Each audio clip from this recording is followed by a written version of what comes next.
So, good evening to all of you, ladies and gentlemen. This is Jeff Caceres, also known as Nomad Fury, and we are back again on the Zoom Arena. Thank you for joining us tonight on our live panel discussion. So, for those of you who are my fans and followers who have watched and support my webinars, AMAs, and panel discussions from the beginning until now, I would like to thank each and every one of you. I really appreciate you guys and gals very much. And for those of you who are newcomers, I would personally welcome you to Nomad Fury Facebook page. So this is where you will be getting some interesting and informative news, content, videos, tutorials, interviews, panel discussions, and AMAs about cryptocurrencies and blockchain technology. Now, for our live panel discussion tonight, I am excited about this, guys. You know why? It's because we're talking about Bitcoin halving. But I know there are some people who have no clue about it. Like, what the heck is Bitcoin halving? Or why should we care about it? Or they would ask, like, what's next after Bitcoin halving? Is this something that we have to be excited about? Like its future price? Or is it real world use cases to be adopted by many businesses in the next few years? Who knows? What would be Bitcoin's price after the halving period? Maybe until now, these types of questions are still in your mind right now. The good thing is that our topic is actually what's next after Bitcoin halving. Maybe some of the questions that you have in your mind right now might be answered right here on our live panel discussion for tonight. So if you guys want to learn more about Bitcoin halving and its post effect, I am encouraging you all to watch and share our live panel discussion until the end. And the good thing is that I have invited 4 amazing guest speakers who are joining our panel discussion for tonight here on Nomad Fury Facebook page. First and foremost, I am so excited to introduce to all of you our 4 guest speakers for tonight. So our first guest speaker is the Chief Executive Officer of Overbit. We've done a great live AMA last May 30th about Overbit's exchange platform. We've talked mostly about Overbit's cool features, concept, advantages, benefits, and future plans as well. So, ladies and gentlemen, without further ado, let's welcome back Mr. Chieh. Thank you for joining us tonight, Chieh. It's great for you to be here again. Thanks, Jeff. All right. Okay. Now, our next speaker is the Public Relations Officer of Newscrypto. So we've done an exciting AMA session last time about Newscrypto's project concept, core features, advantages, benefits, future plans, and also the real use cases of the NWC token. They've also partnered with KuCoin for crypto educational school program, which they'll be having an exciting event on June 12th. So without further ado, please welcome back Mr. Aljaz Kanalec. Thank you for joining us tonight, and I'm happy that you're here again with us, Aljaz. Yeah, hello everyone who's watching in the name of Newscrypto.io. And of course, thank you, Jeff, for inviting us over again. And we are looking into the discussion. All right. So up next is currently the co-founder of Blockchain Network PH. He's a crypto and blockchain enthusiast who is working with several projects. In my first ever panel discussion last April 18, he was one of the panel guest speakers for the topic called the impact of coronavirus in the crypto and blockchain business. On top of that, he came back for our live AMA with IDL status and also my brief co-host for my educational webinar about crypto wallets. I'm happy that he's here once again to be part of our exciting panel discussion for tonight. So without further ado, let's welcome back Mr. Ken James Berey. Ken, thank you once again for joining us with the other speakers tonight. Thank you, Jeff. Thank you. Yeah, I appreciate it. Okay, and last but not the least is also one of my panel guest speakers in my first ever panel discussion, the impact of coronavirus in the crypto and blockchain business. He's currently the founder of Zen Crypto and Crypto Skillset. I've met this guy a few times in Cebu City, the Queen City of the South, for small meetups and in a couple of university events where I educate students and teachers about cryptocurrencies and blockchain technology, especially its real use cases. So without further ado, ladies and gentlemen, let's welcome back Mr. Evan Anthony Ezquer. Thank you for joining us tonight, Evan. Thank you as well, Jeff. Nice to be here. All right. Now, I will be asking our guest speakers some questions regarding Bitcoin halving based on their own thoughts and opinions. And guys, if you have any questions or feedback regarding our live panel discussion, you can post it on the comment section of this live video. We will be entertaining your questions after I have finished asking all of our guest speakers some of my question. Okay, so are you all ready now? Yep. Okay, so we're good to go. So first things Let's first. go. All right. So first things first. Can you introduce yourselves? So let's start first with Mr. Chieh. All right. My name is Chieh. I'm founder and CEO of Overbit. So Overbit is a Bitcoin marginal trading platform. So we allow people to deposit Bitcoin or USDT to trade against cryptocurrency, forex, and commodities with high leverage. Okay, thank you very much for that wonderful introduction, Mr. Chieh. Up next, Mr. Aljaz. So, hello everyone. My name is Aljaz Kanalec, and I'm the PR officer for Newscrypto.io, a company that is bound to deliver the best virtual place for everyone involved with cryptocurrency.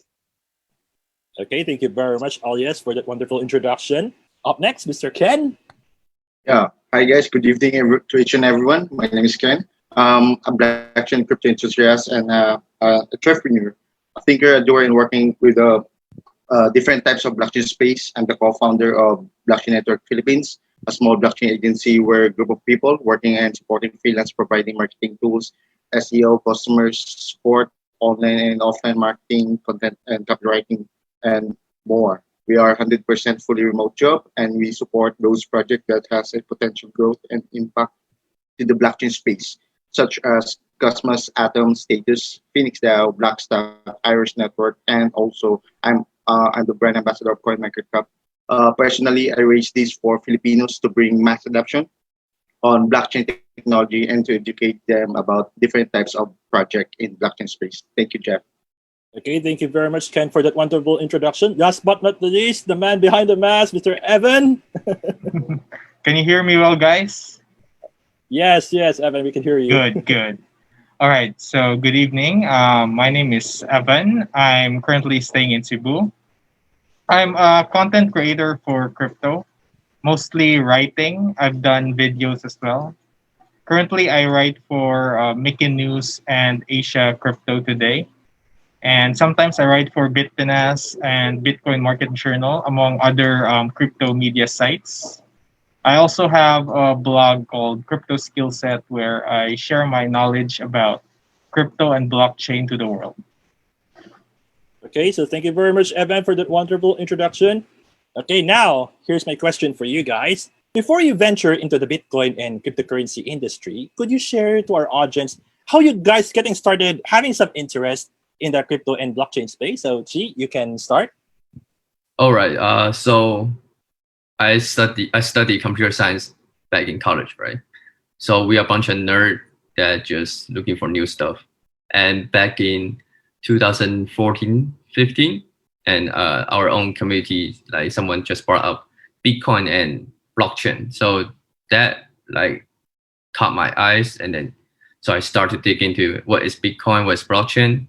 And before that, I was also a forex trader. So Bitcoin, a new asset coming up, is really quite interesting to me. And then since that time, I've started to like doing some minings, learning more other than Bitcoin, so learning more other altcoins, then study to look at different trading platform. So that's how I get into this industry.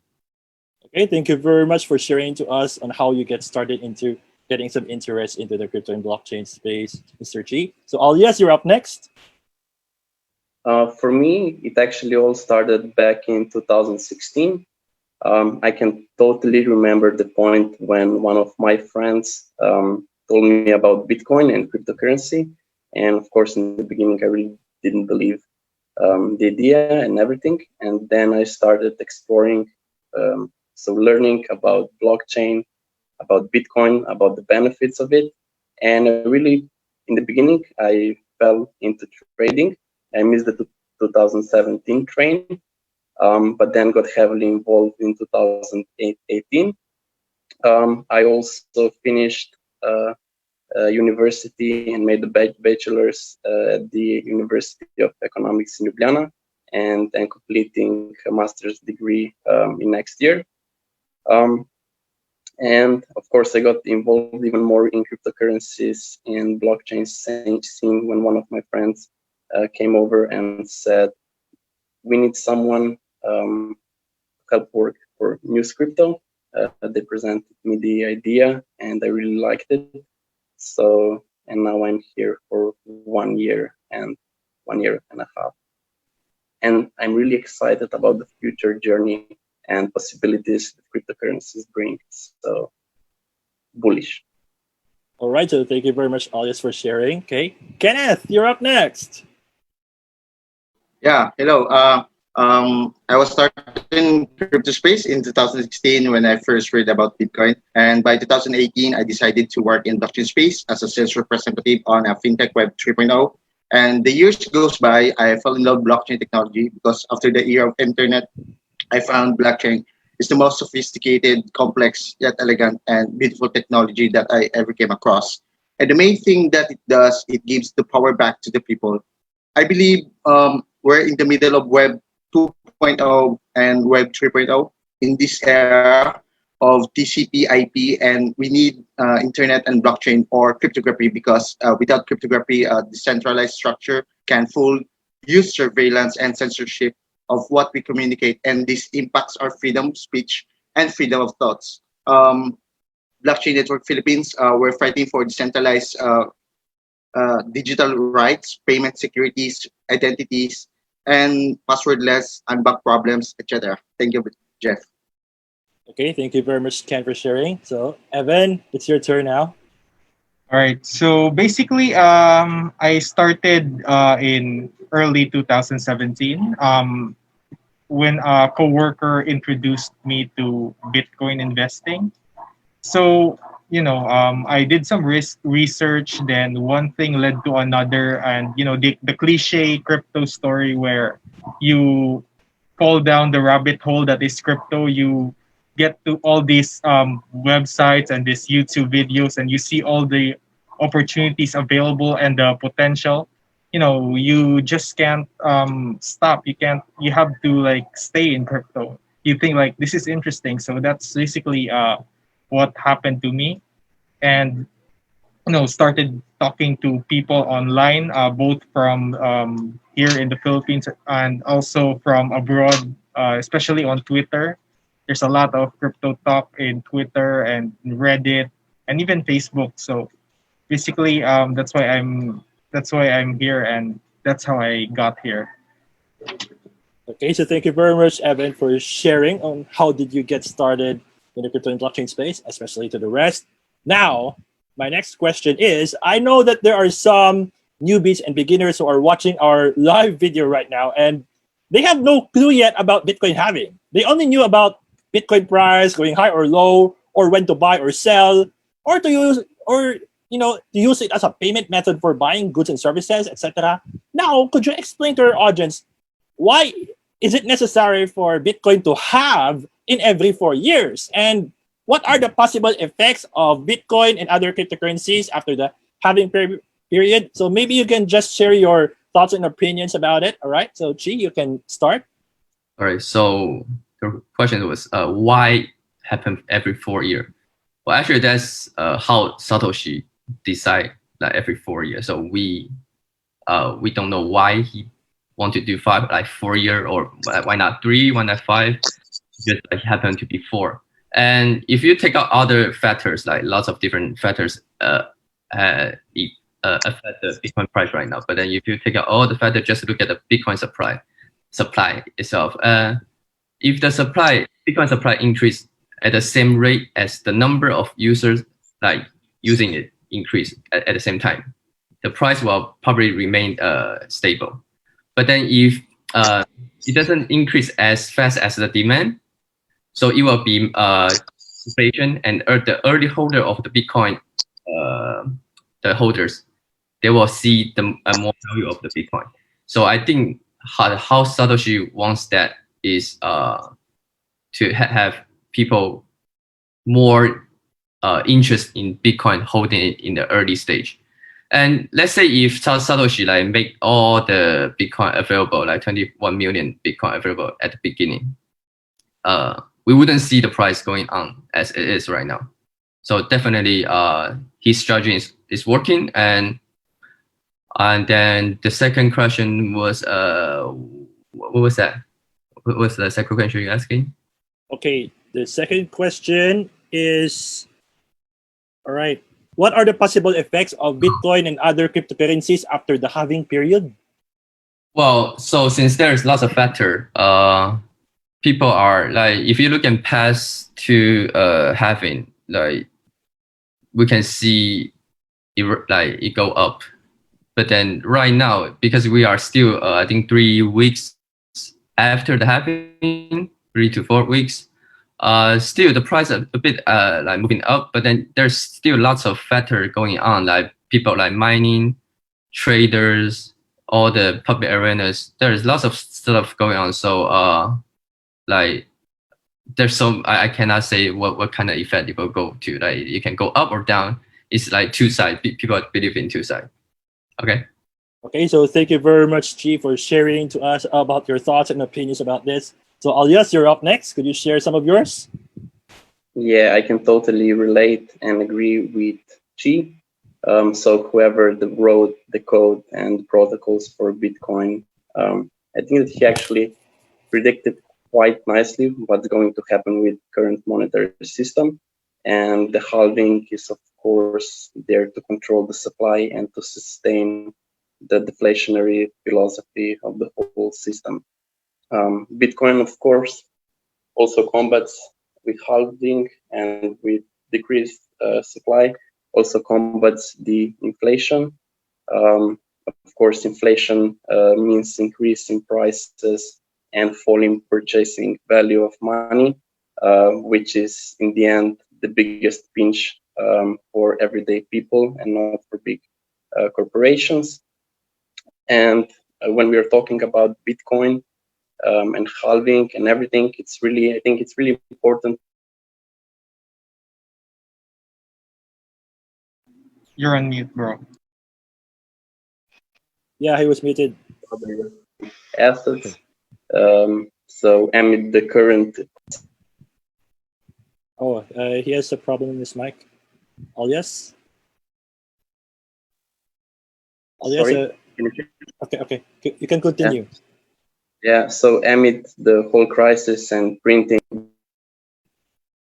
Oh, I see. So we have a problem with Aljaz's microphone. So we could get back to you later on, Aljaz. So Kenneth, let's proceed. Kenneth?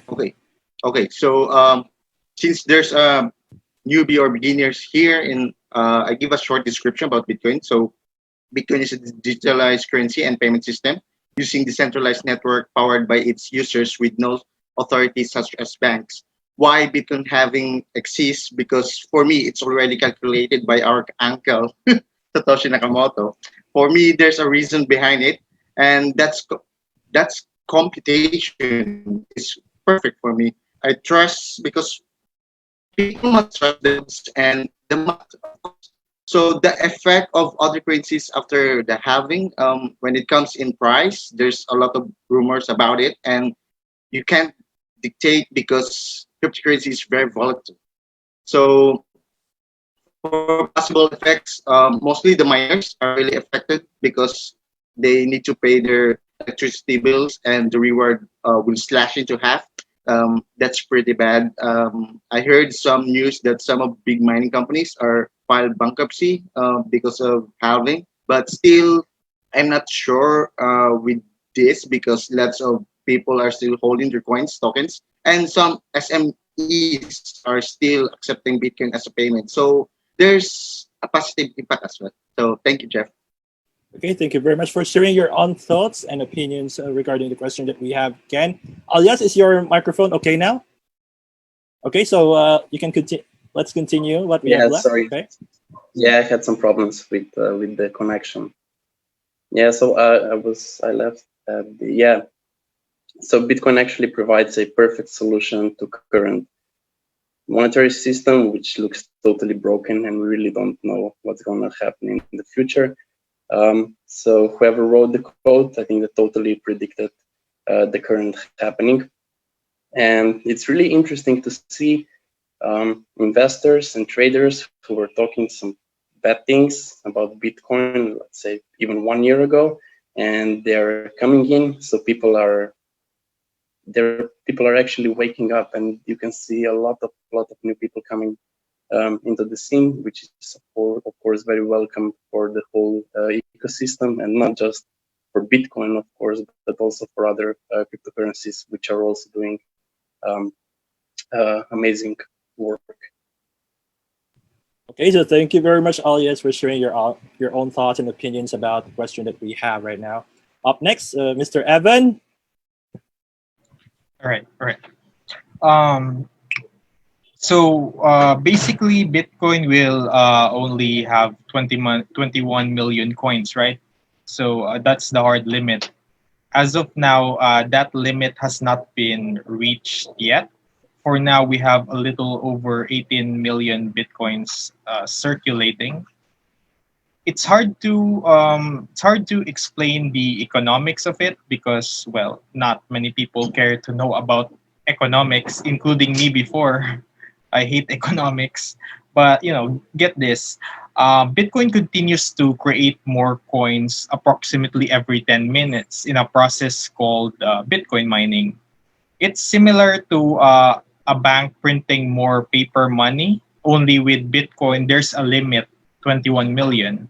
You cannot print any more than that. With banks, they can print infinite amounts of fiat currency. That's the main difference. And another difference is that with Bitcoin, nobody decides when to print and how much Bitcoins to print. Well, Satoshi did, but that was already encoded long ago, and we already know that, and he can't change it anymore. So it's already pre-decided.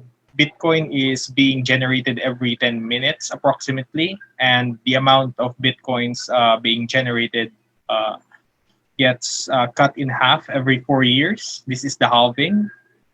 It's a rule that's embedded in the protocol itself. No one can change that. We can only go with the flow. So, what are the possible effects? Well, since the number of Bitcoins being generated shrinks, the supply would offset the demand. In that case, Bitcoin should rise, as evidenced by the past two halvings. But it usually takes a year before we can see Bitcoin blow up. It's not going to happen in a few months, considering what happened before. Okay. Okay, so thank you very much, Evan, and thank you very much, guys, for sharing. Why is it necessary for Bitcoin to have in every 4 years, and also the possible effects of BTC and other cryptos after the halving period. All right, so on November 28th, 2012, Bitcoin was around like in a few dollars during the first halving and dramatically increased to more than $1,000 the following year. On July 6, 2016, the second halving occurred and Bitcoin was around $659, and it results for the world's most popular cryptocurrency to reach an all-time high of more than 19,783 the following year. That was 2017. And last May 12, 2020, the third halving occurred, and the price that time was $8,500, and the block reward was reduced to 6.25 Bitcoins per block after it reached block 630,000. Now, the next halving after this is 4 years from now, which is 2024, and it will reduce to 3.125 Bitcoins per block. Now, where would you see Bitcoin after the fourth halving? What would be your own price prediction for this? I don't know if you're a fan of speculation or so. Will there be a dramatic price hike or not quite at all, or the other way around? Can you share your own thoughts or opinions about this? Okay, so Chieh, you can start. All right. So first halving was 2012, right? And Bitcoin started in 2009. So when it started, like on the first halving, how many people know Bitcoin? Like there's so limited people know Bitcoin. So throughout this year, Bitcoin price increase is not only because of halving events. It's because I think it's more because of public awareness and more institutional coming into the blockchain or Bitcoin itself. And we can see more trading platform, more exchange. Back in 2012, I don't think Big Mac is still Big Mac is not there. I think Big Mac started 2014. That was the first largest marginal trading platform. So, but then right now, if you look at all the marginal trading platform, including ourselves, you can see hundreds of marginal trading platform, and that caused lots of factors on the Bitcoin price. So if you look at 2012, you say the price, I forgot what price is, but then if you look at the first halving, second halving, the price keep going up, and then this one, third halving, the price dropped down a bit, right? So because we have so many different factors going to this Bitcoin pricing, if we go into the fourth one, let's say because I think 2 days ago, the Bitcoin difficulty actually decreased. Let me pull out the data a little bit. Yes. So 2 days ago, the Bitcoin difficulty was dropped 9%. And then, well, the difficulty will adjust approximately 2 weeks. So another 2 weeks before that, it dropped 6%. And like what Kenneth said, like there's lots of miner like close up their business because of their asset equipment is not like updated, and then they are not big enough to have money to support to upgrade their equipment to support this hash rate. So if you look at the fourth one, we can see again majority the miner. If you look at the small miner, they probably will like move on. They will not continue to do the mining because of the difficulty like increasing, and then the benefit they get is not worth it. And then, but then the other way you can see if more than 50% of the miner are not getting profitable, the difficulty will drop down dramatically, because I think that's how Bitcoin blockchain is written. So there's still a lot of different factors going on. I personally, I wouldn't predict a Bitcoin price. I used to. I would say, oh, next 2 weeks, next 3 months, probably the price will be like that. No, not anymore. Okay. So yeah, I'm looking forward to see how Bitcoin grows and how other cryptocurrency grows. But then for myself, I wouldn't predict a price. Thank you. All right, so thank you very much, Chieh, for sharing your own thoughts and opinions about that. So, Aljaz, it's your turn. Okay, yeah, so when we are talking about Bitcoin halvings, we have to know that they occur every 4 years. And 4 years is, in economics, is a very long time span. So we have to calculate many factors. It's not just one factor, just halving. We have to look at the overall market situation and so on. And I think that looking like in the price prediction, it's really important to look from 2 different categories. So one is the hype between the retail investors, months and even days before the halving. I can really speak from the side of the new users, so people who are just coming into crypto. We offer also services like trading tools, indicators, a free school program which is supported by KuCoin Exchange. And there are many new people incoming asking about halving. Can you predict something? What do you say? And so on. And the second category is the long-term after halving impact, which is the consequence of the system.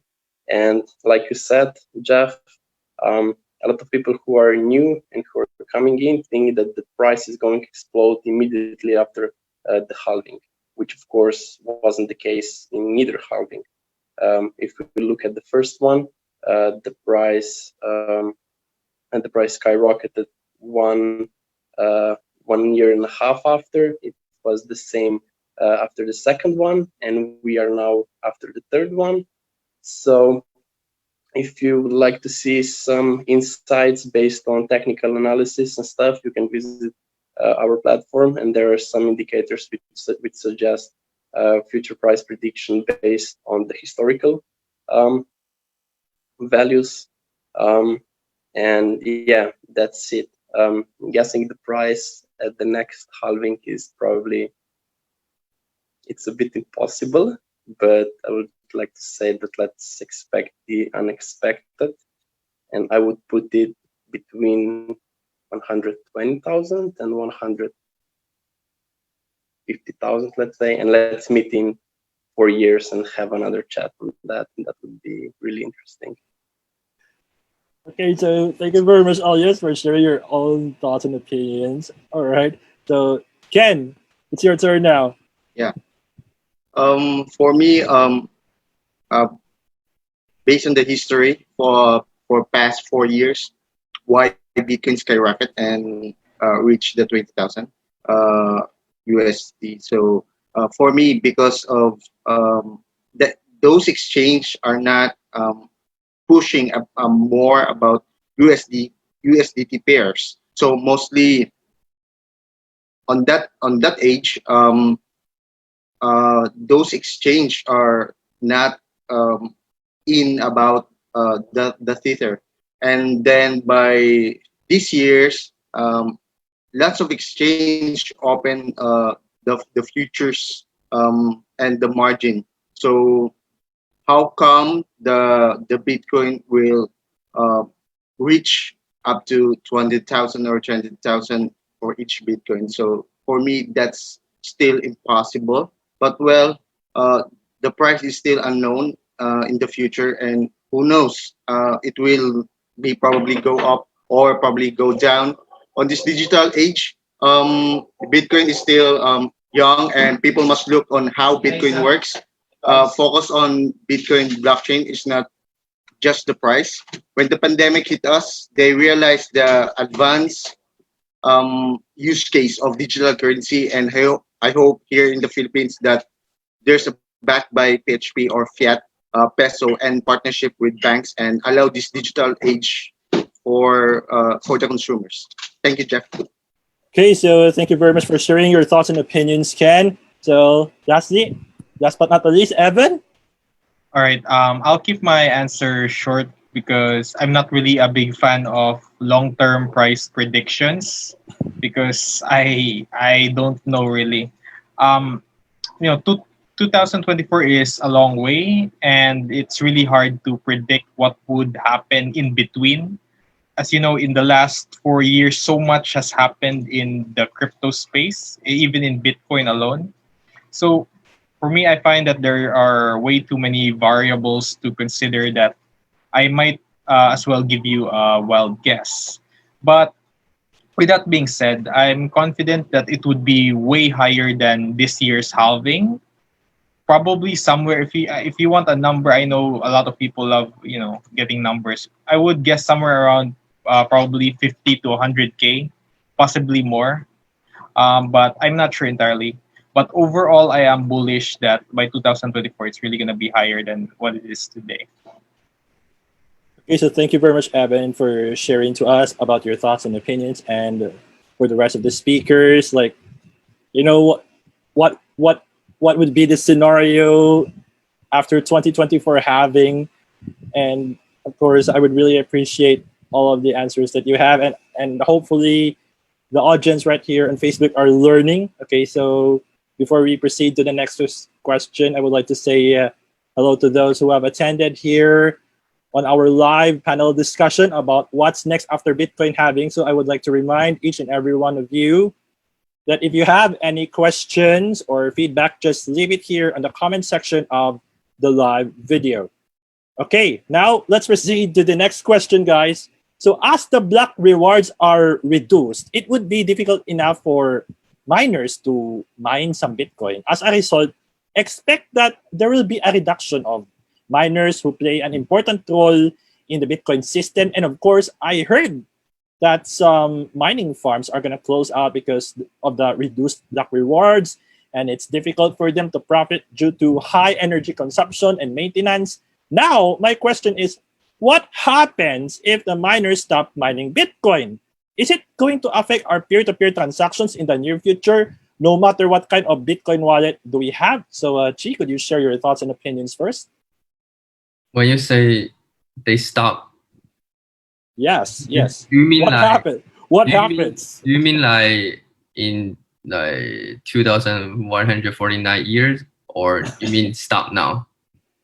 Yeah, I mean, Now, let's bro, say it. now. Now, Let's, all right. yeah, yeah. Or in a few months, because of the halving, it won't be viable for mining businesses anymore. That's what he meant.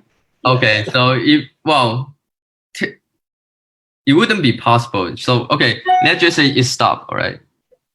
First, so the transaction won't be going because no miner approve your transaction, right? And then yeah, it just won't be possible because like the previous question you say, I said that when 50% of the miners stop, the difficulty will adjust. So there will windows for people look at that. Oh, the difficulty decrease, so I can do the mining now. Then they will get a profit. Yeah. So I just don't know if a Bitcoin mining stop. Yeah. It just I think it's not gonna happen. And okay, let's just say end of 2149 year that time. So all the Bitcoin is mined. What will happen? So for people new to Bitcoin, is they are not miner is not only getting reward from mining a new block, they also get transaction fees. So each time one block, there will be like a few thousand transaction fees going on in the one block. So that can be their reward, because they are not getting other reward from the new block itself. So they will only get from the benefit from the transaction fees. So what will happen affect to our transaction? Well, if you pay higher transaction fee, most likely the miner will pick up your transaction because it's higher fees. So your transaction will be prioritized. So let's say they don't have reward anymore, and they only depending on our transaction fee. I would say the general transaction fee of Bitcoin will increase because people love that 10-minute transaction to be going on. Like that's because that's fast. And then if they want to have that, so they want to pay more fees. Yep. Okay, so at least you've shared to us about your thoughts and opinions about this. All right, so thank you very much, Chieh. Aljaz, you're up next. Yeah, I can totally agree with Chieh. So miners are definitely playing a very, very important role. And if they suddenly stop mining, which is highly, highly unlikely, because if someone is getting profit from it, of course, it will continue. So it was really easy to mine in the beginning. So you could also do it with laptop. And there was about 50 Bitcoins per block, and now it's only 6.25. So of course, more and more people are coming in, but it's difficult, really, really difficult. So in order the whole thing to work, miners have to confirm the transaction, and it was a really interesting metric. So after the Bitcoin halving, the hash rate actually dropped, and it started increasing now in back 10 days. So which also suggests on one side that small miners are probably capitulating because they can't compete with the biggest ones. Of course, mining pools here are a part of the solution, but it will be really, really interesting to see how the thing plays out in a year and a half, because it takes that long for Bitcoin halving to really take an effect. So an important thing also here is the difficulty of mining, which changes every 2016 blocks, because the main idea is that each Bitcoin has to be generated in 10 minutes. And so the difficulty actually changes every 14 days. What will happen in the future is really hard to tell, but considering that majority of mining and mining farms are in China, it is really unsecure to tell. So miners will have to be here if the system is going to work. So, but I can totally agree with Chieh about the transaction fees, which are of course just one of the streams where miners generate their profits from, and they have to sell that Bitcoin to cover all the expenses. So there's quite a big economy with miners happening right now, but we'll see what happens in the future. Okay, so thank you very much, Aljaz, for sharing your own thoughts and opinions about this. So, Kenneth, it's your turn now. Yeah, so I agree with Chieh and Aljaz. For if the miners stop mining Bitcoin, for me it's a big effect. Yes, if miners stop mining Bitcoin, I guess Bitcoin will die because the transaction are depends on the miners by adding them to the blockchain. If no one is doing that, for me, there's no new Bitcoin. However, miners won't stop mining because still there's an hype on it, and lots of people are still holding Bitcoin, and some SMEs, what I said, that are still accepting Bitcoin as a payment. Always remember that Bitcoin is only 21 million. So some company are not just using Bitcoin as their digital coin. There are others who use some altcoins and Ethereum. Example, JP Morgan used the Ethereum platform to launch digital USD. Amazon, Microsoft, Azure is also built on top of Ethereum. I guess people will jump to other blockchain, not just at. And for me, the blockchain can continue at this pace forever. Thank you, Jeff. Okay, thank you very much for sharing your own thoughts and opinions, Ken. Okay, Evan, it's your turn now. So yeah, I agree with what everyone said. The miners are not gonna stop mining Bitcoin. You know, it's not gonna happen. Because like they said, the difficulty adjusts every couple of weeks. So if there are only like a few miners mining Bitcoin, it would automatically adjust to make it like viable for the miners to stay in business. But yeah, with that being said, it's gonna get competitive. The mining industry is gonna become more competitive as the every time the halving occurs. It's gonna become a lot harder to mine. You know, back then you could just mine it with a laptop or an old PC. Right now, that's almost impossible, or you won't get your money back. You know, but you know, like any business, mining is follows the survival of the fittest rule. Some will close down. That's understandable. But not all of them will close down, and certainly not the vast majority of them will close down. You know, if you think about it, you know, miners are not stupid. They when they started this business, they should have anticipated this coming. Maybe even years or months prior, they already have thought about this, or at least the majority of them would have. So they should have their own contingencies on what would happen after the halving, what they're going to do. Now, there are actually some ways for them to stay afloat in the mining business, even if Bitcoin's price won't, you know, skyrocket right away. Because as indicated by the past two halvings, Bitcoin does not really skyrocket right away every after a halving. It doesn't happen like instantly or even a couple of months after.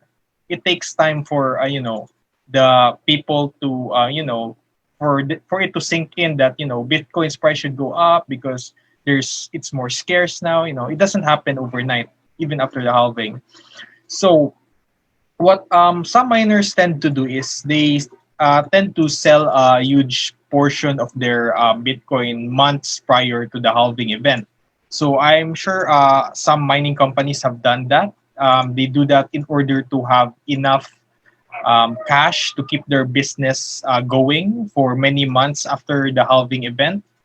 Because, you know, they're not going to expect Bitcoin to go to the moon right away. The past two halvings proved that. It doesn't happen right away. So for sure, some small miners are gonna go out of business, and but no, the miners won't stop mining Bitcoin, and it's not gonna affect the transactions or decentralization. It will still be the same, if not it become even more decentralized actually in any significant way. Okay, so thank you very much, Evan, for sharing your own thoughts and opinions about this regarding the difficulty of the mining that we have right now for every 4 years. Okay, now let's continue.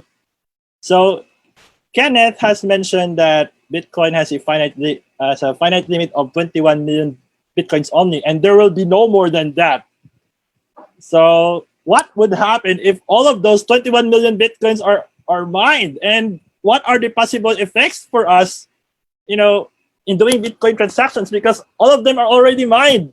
And will it also affect other altcoins like Ethereum, Stellar, Tezos, etc. when converting or swapping it to Bitcoin? And when do you predict that all Bitcoins are going to be completely mined? Could you share your thoughts and opinions about this, guys? So, Chieh, you can start. All right. So when all the Bitcoin is mined, myself and my grandson probably won't be here. So who cares? Just kidding. I mean, I'm not here. Even my grandson's not here. So like, yeah. That's really my thought though. For like price prediction or other. Okay, let's say all stuff in mind, and then at that time, people probably driving Tesla, driving Tesla on the in the sky or something. Well, anyways, like previous question I answered. So the miners can only earn the reward from the transaction fees. So I pretty much answered this. Paying higher transaction fee, you will prioritize your transaction will be prioritized, and then if that other other cryptocurrency, I say no, because it's not really they are not in the same blockchain, so it wouldn't be matter. And then yeah, I'm looking forward to see my grandson or someone else to see what happens if the Bitcoin price. Okay, so thank you very much for sharing your own thoughts and opinions about the Chieh. So, Aljaz, could you share yours now? Yeah, I think it's estimated that all 21 million Bitcoins will be mined until the year 2140 or something. So if we predict that in the previous question, what's the price going to be in 4 years, now we have to predict what's going to be 126 years from now, which is totally impossible. By then, we will probably pay with Bitcoin in a self-sustaining city on Mars. So it's really difficult to say. I really hope that I think that blockchain is the next thing after internet, and of course, just as internet needed many years, 20-30 years to adopt and be available for everyone, mass adoption needs change. And Bitcoin and blockchain technology is around 10-12 years old, which means that we are the early pioneers of this technology. If you ask someone from 90s what the internet is going to do with the world, he would probably have a totally different view than what's going on today. So will this process really hurt other cryptocurrencies? I think not. And by then there are going to be so many more new solutions that we can only dream about. I just really hope that the blockchain and cryptocurrency is going to work and it's going to succeed in the long run. Okay, so thank you very much, Aljaz, for sharing us your thoughts and opinions about this. Okay, Kenneth, can you share yours right now? Yeah, so I'm agree with Chieh and Aljaz. When the Bitcoin mine, BTC will tap out unless Bitcoin protocol is changed to allow for a larger supply. But that's insane. Why? The Bitcoin is unlikely to be mined until around the year 2140. So who knows, right? And if you ask if altcoins are affected, not sure about this because lots of altcoins are still building and upgrading. If people saw a good project that has a good case, probably people will jump and look for alternatives. Thank you, Jeff. Okay, thank you very much, Ken. So, Evan, it's your turn now. Oh, Evan, your microphone Yep. is okay. Okay. Yeah, good. So, for the sake of our great great great grandchildren, let me talk about this. So, okay, so it's the year 2140. So by that time, since no more Bitcoin will be created, nor will there be any, BTC rewards for miners to receive. Um, so the only way miners can make a profit is through the transaction fees, as I think stated by Chieh earlier. Now today, miners don't earn that much from the transaction fees. Of course, they earn the bulk of their rewards from the mining rewards from the bitcoins being generated. But assuming that by that time there will probably billions of people using Bitcoin, right? If Bitcoin is successful, because it's estimated that the population will be 10 billion plus in around 2100. So, there probably be, if Bitcoin will become the dominant world currency, then there would also be billions of people using it every day, you know, hypothetically. Now, so with that in mind, then the profits from fees alone could be higher than what they're earning from the mining rewards today.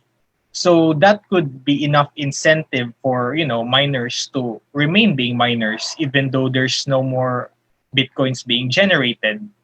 So basically, the ones who are rewarding the miners are now those who are the people who are paying with Bitcoin through the fees. But so much could change in a couple hundred years. So Bitcoin has only been around for a decades, and there's so many changes in the protocol already. We have so many forks going on with other chains claiming they're the real Bitcoin, they're the real Satoshi. Shout out to Craig Wright. So the so who knows what would happen actually. It's a long way. We have a long way to go. Um, so let's just chill for now. Worry about today, and tomorrow will sort itself out. All right. Thank you very much, Evan, for sharing your own thoughts and opinions, and especially the rest on what would happen if all of the bitcoins are mined, and will it affect other altcoins, and also 2140. All right. Looking forward for my our great great grandchildren later on. All right. Now we are down to our final question, guys. So, any tips and advice that you could give to our audience who are watching us right now on Facebook regarding the Bitcoin when it comes to using it or buying it or holding it? Like, do you think this is the right time right now to get into Bitcoin, or is it the right time to buy or trade Bitcoin? And do you think that we should be excited for the next halving period in 2024? So, Chieh, let's start with you. Never be too late. Yeah, if you haven't get Bitcoin, you still have a good window to get it right now. Bitcoin from 2009, right? So it's still like only 11 years ago. It's still new to people. Like blockchain itself as well, still new to lots of people. And by talking about investment, right, diversification is a key. So you are not going to buy real estate, not only to do stocks. You diversify your asset. So Bitcoin will be a good asset for you to choose. And then with that in mind, Bitcoin is volatile as well as other cryptocurrency. So if you know to trade, or if you're new to trade, especially for derivative trading, you have many trading strategy in derivatives, so that can apply to Bitcoin.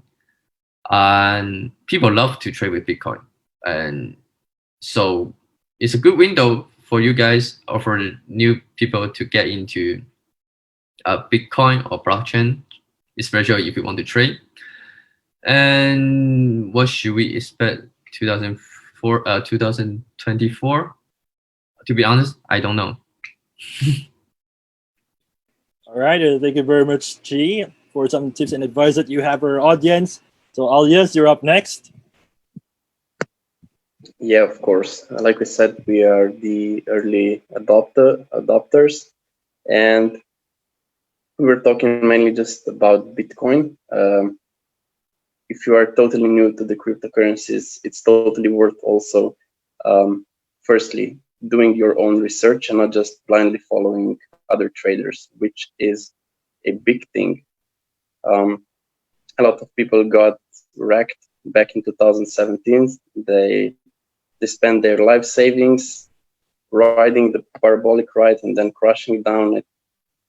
So doing your own research is always needed when investing in cryptocurrencies, and that's also the problem that we address in Newscrypto and with our work.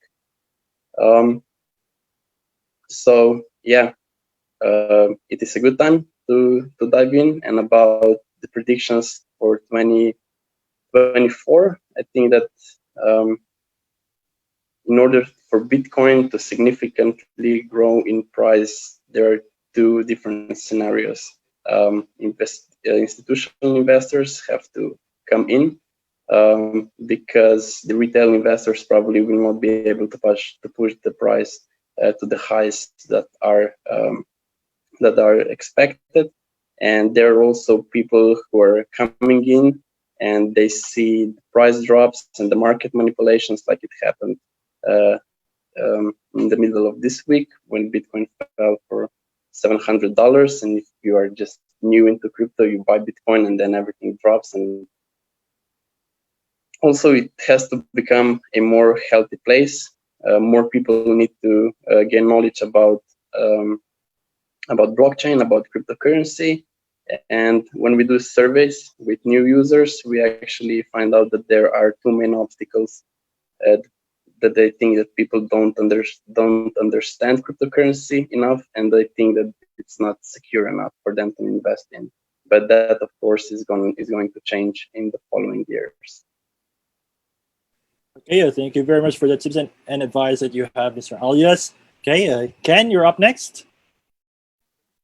So yes, 2024 price for Bitcoin is still unknown, but the blockchain technology will continue forever. For me, just invest what you can afford to lose, and yes, do your own research. Invest in Bitcoin and get some slice on it. Learn and read how blockchain works, not just focus on Bitcoin price. If you are beginners, you must for me, you must look for a crypto or blockchain enthusiast as a advisor. Learn from their mistakes and always remember, don't fall to scam projects.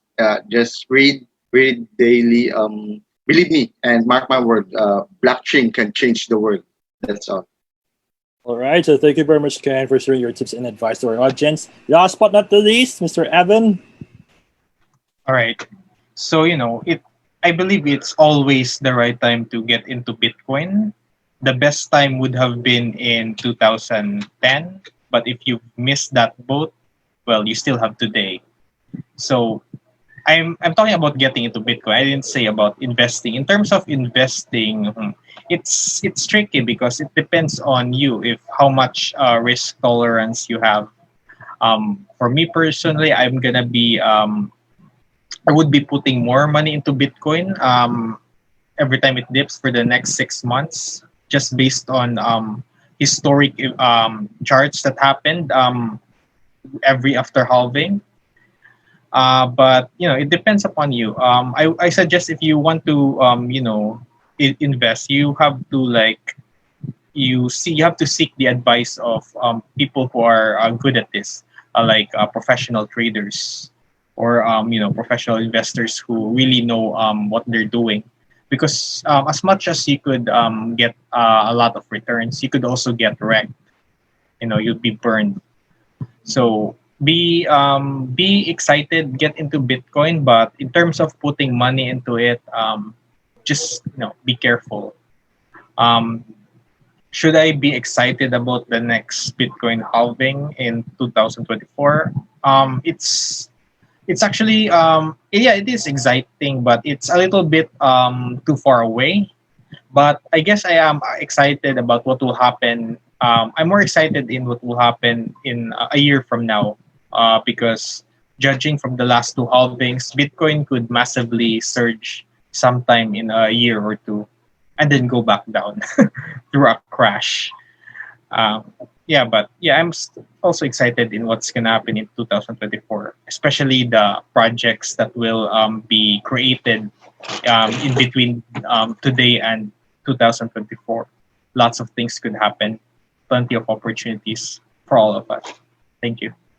Okay, so thank you very much, Evan, for sharing to us the tips and advice that you have to our audience. So right now, I am checking the comments section of our live video. So we don't have any questions here coming from our audience.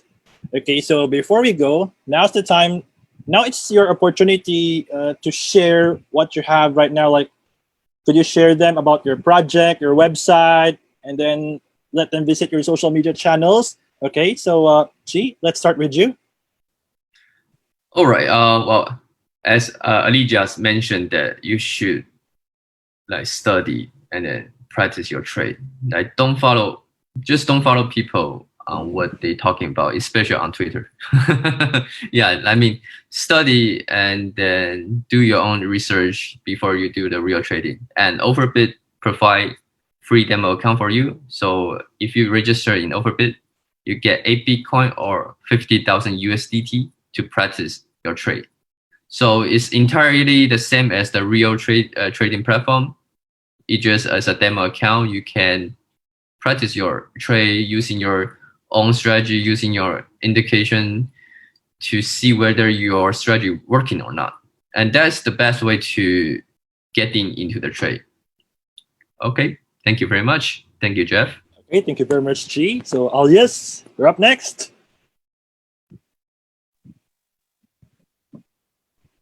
Yeah, we are inviting everyone to visit and join Newscrypto. As I said, our service is as for the beginners who are just entering the scene. So we offer a free educational program also partnered with KuCoin. Then we have a place for established traders who already do their own research and analysis. You can find trading tools, indicators, and different trading features. And all features are divided in 3 different tiers. The first one is for free after sign up, and the intermediate and advanced one can only be bought with NWC token, and that's also the main utility of Newscrypto coin.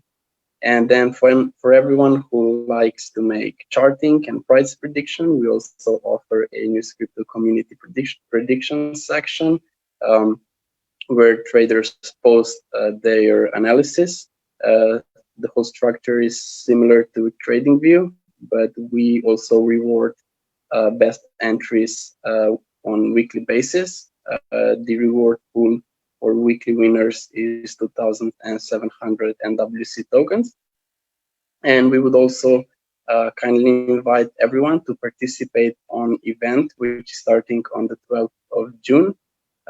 We are joining forces with KuCoin to deliver an event that hasn't been seen yet. And the official announcement is coming on the 10th of June. So stay tuned on the social media and enjoy your trades.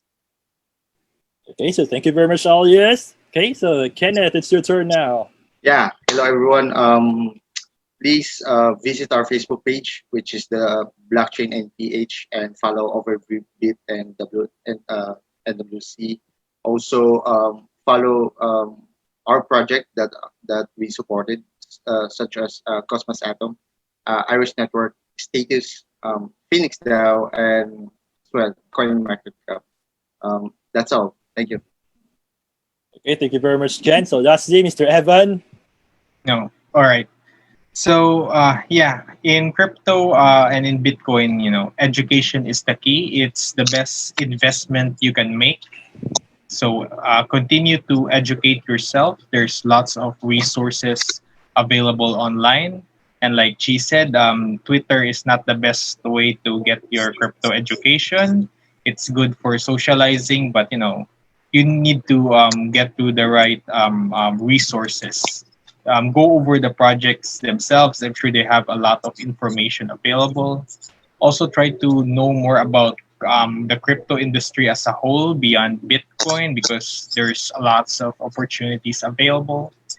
And visit my website, cryptoskillset.com. I'm sharing everything I can about the crypto space. Thank you. All right, so thank you very much, Evan. Okay, guys, so before we go, I think we have a last minute question here from Percival. Are you okay with this, guys? Are you okay with this? Yep, I'm okay. All right. It's a simple question, by the way. So his question for you all is, what are your top 3 coins? Honest answer, please. Easy. So, Chieh, let's start with you. Bitcoin, Ether, and USDT. Okay, that's a simple one. All right, Yep. Aljaz, what are yours? NWC, BTC, and Ethereum. All right, Ken? Cosmos Atom, Status, and Ethereum. Okay, lastly, Evan.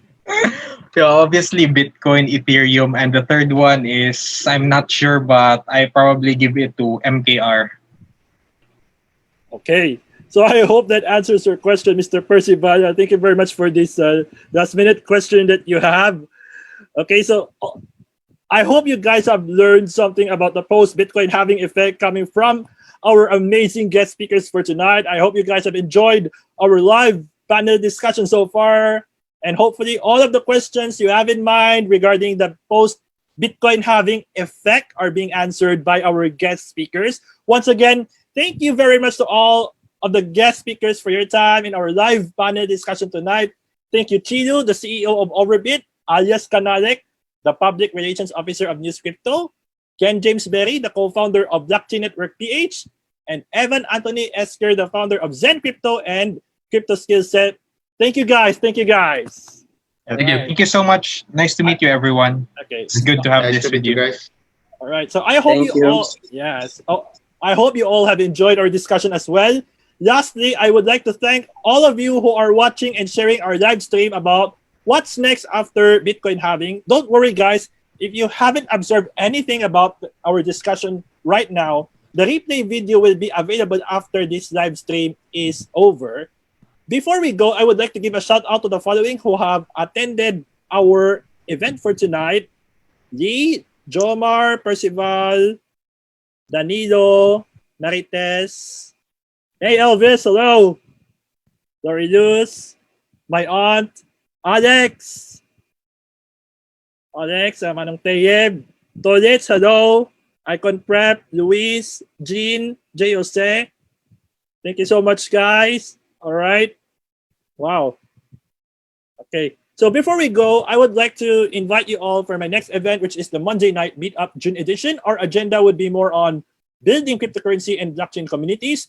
The event was already posted on my Facebook page, and you can find the Zoom details as well. The schedule would be on Monday, June 8, 2020 at 12 UTC or 8 p.m. Philippines time. Once again, June 8, 2020, that is Monday, 12 UTC or 8 p.m. Philippines time.